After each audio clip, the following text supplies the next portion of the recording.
രുക്മാംഗത അയ്യോ പേടിക്കണ്ട ഞങ്ങളാ. അയ്യോ ഇവനും ഉണ്ടോ?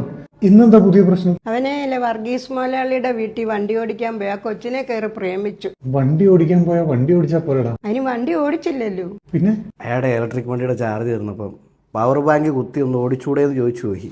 പക്ഷെ സത്യം എന്തായാലും ജയിക്കും ചേട്ടാ. സത്യമേവ ജനഹേ ഏ, ജയ ഇതേ, ജനതി ജയന്തി, ജനത. നിങ്ങൾ ശരിക്കും വന്നതിന്റെ ഉദ്ദേശം? ഇവനെ ഇവിടെ നിന്ന് താമസിപ്പിക്കണം. പിന്നെ എന്റെ പൊന്നു ചേച്ചി, ഞാൻ എങ്ങനെയോ ഇവിടെ ഊബറൊക്കെ ഓടിച്ച് ആ അക്കമ്മയുടെ ചെലവിലാ ജീവിക്കുന്നത്. വലിയ സെറ്റപ്പ് ഒന്നും വേണ്ട. ഒരു കട്ടിൽ ഒരു മുറി.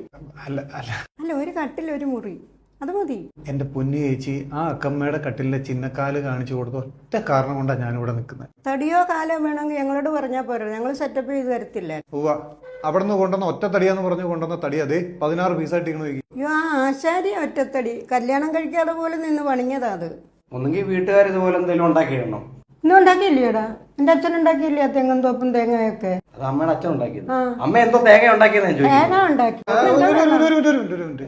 നിങ്ങൾ ഇവിടെ കിടന്ന് ഇങ്ങനെ വഴക്കൂടല്ലേ? എനിക്ക് ജീവിതത്തിൽ ആവശ്യത്തിനധികം പ്രശ്നമുണ്ട്. ഒരു കട്ടിൽ ഒരു മുറി. ഞാനല്ല തീരുമാനിക്കുന്നത്, അക്കമ്മയല്ല തീരുമാനിക്കുന്നത്. ഒരു മുറി ഒരു കട്ടിലൊന്ന് കാണാൻ പറ്റുമോ? ഒരു കട്ടിൽ ഒരു മുറി നിങ്ങൾക്ക് കാണണം. ആ, എന്നാൽ ഒക്ടോബർ 4-ന് തിയേറ്ററിൽ വന്നാൽ അന്ന് മുതൽ കാണാം. ഒരു കട്ടിൽ ഒരു മുറി. എന്നെയും കാണാം, അക്കമ്മയും കാണാം, ചിന്നക്കാലും കാണാം, എല്ലാം കാണാം. ഞങ്ങൾ കാണാം ഫസ്റ്റ് ഡേ തന്നെ.